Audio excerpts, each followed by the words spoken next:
Бывает так, что заходишь в интернет узнать, например, прогноз погоды, а спустя час обнаруживаешь себя за чтением рецепта пирога, который ты и печь-то никогда не будешь. Это явление называется падением в кроличью нору. Мы вот в нее уже попали и прямо сейчас поделимся тем, что интересного нашли в сети за прошедшую неделю. Пирогов, правда, в нашем выпуске не будет. Всем привет!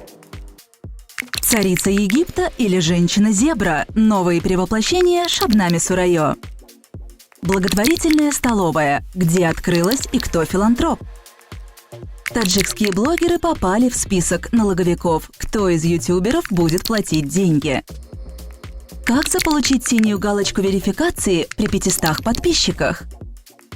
Кто, по мнению Формулы-55, стал лучшим спортсменом 2020 года? Курица на поводке. Что это, новый тренд или происки тиктокеров? То ли царица Древнего Египта, то ли властелин люстры, то ли женщина-зебра. Кто она? Шабнами Сурайо в новом клипе на песню «Хабиби». Многие уже обратили внимание на необычный мейкап певицы. За перевоплощение отвечала известный стилист и визажист из Узбекистана Лидия Андре.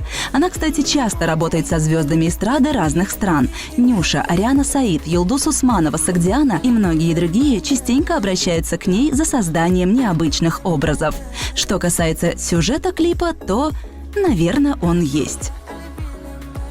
Валидjon Азизов тоже выпустил новую песню «Сарубе» и клип на нее. И здесь сюжетная линия прослеживается отчетливо. Упущенные возможности, раскол в отношениях и, как итог, потеря жены.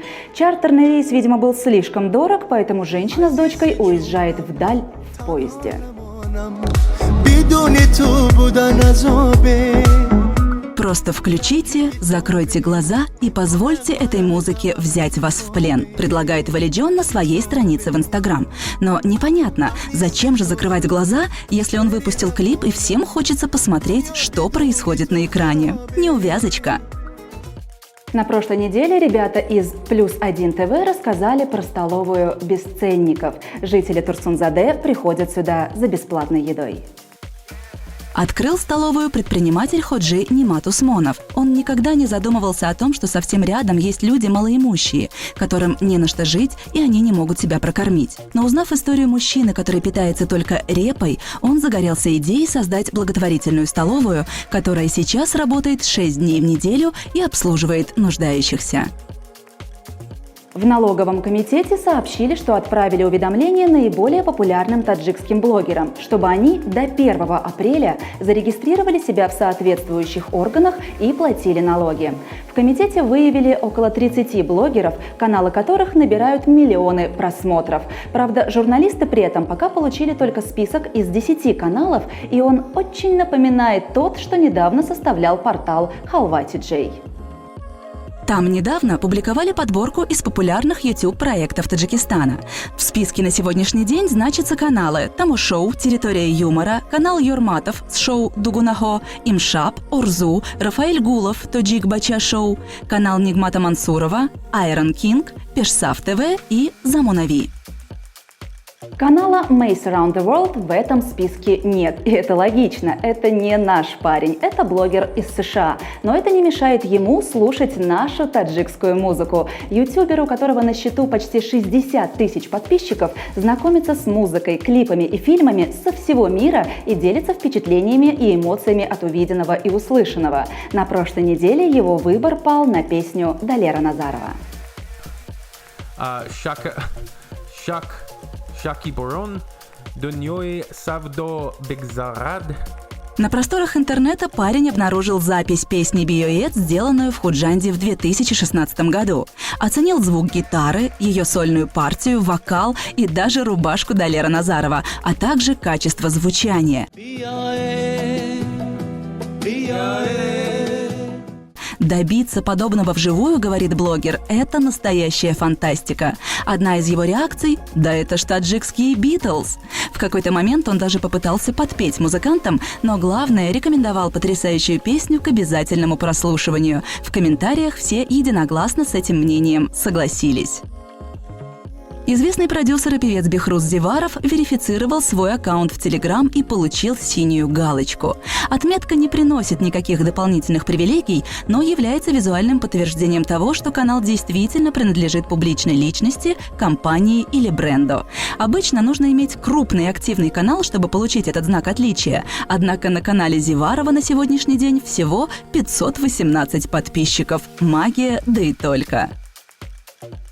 На радио «Азия Плюс» в преддверии Дня всех влюбленных прошла серия эфиров с именитыми гостями и семейными парами, в которых герои рассказывали интересные истории знакомства. Они делились секретами семейного счастья, говорили о кризисах в отношениях и о том, как поддержать огонь любви и страсти на протяжении долгих лет. В числе гостей были путешественник Фарход Калонов с женой Сано, музыкант Олим Ширинов с супругой Нигорой, композитор Тобиш Хилоли со своей любимой, а также молодожены, молодой исполнитель Некруз и известный блогер Ясмина. Таджикский терминатор Фаридун Одилов вернулся в Таджикистан с победой. В аэропорту Душанбе его встречали как героя. Боец смешанного стиля дал интервью представителям СМИ, в то время как на его плече гордо красовался завоеванный пояс. Напомню, что Фаридун с рекордом 10 побед, 2 ничьи и 2 поражения выступил в главном бою вечера в промоушене Хабиба EFC. В поединке за титул чемпиона Eagles Fighting Championship он победил россиянина Сергея Калинина. Таджикский боксер Шавкат Рахимов провел бой в штате Калифорния. Он бился за титул чемпиона мира IBF против американца Джозефа Диаса. Бой закончился ничьей. В преддверии боя он дал интервью «Азии Плюс». Он рассказал нашему журналисту об активной подготовке и своих спарринг-партнерах. К слову, Рахимов ждал этого поединка почти 1,5 года. С сентября 2019-го он был обязательным претендентом на бой за титул, но по разным причинам тот постоянно откладывался. Ради этой встречи Рахимов поменял тренера и провел полгода в США в зале известного тренера Фредди Роуча. Формула-55 наградила лучшего по их версии спортсмена 2020 года. Им стал Акмалидин Каримов, самбист, многократный чемпион Таджикистана, обладатель серебряной медали чемпионата мира в Сербии. Подобная церемония награждения проводится уже более 11 лет. В числе номинантов также были Бахудур Усмонов, Искандари Рустам, Мубиджон Ахмедов и Ильхом Баротов, которые вносят немалый вклад в представление нашей страны на международной арене. В сети бурно обсуждают фото на канале Парвиз ТВ. Девушка на поводке выгуливает курицу. Судя по номерам автомобиля, попавшего в кадр, пользователи предположили, что фото сделано в Худжанде. Еще не ясно, кто кого выгуливает, смеются комментаторы.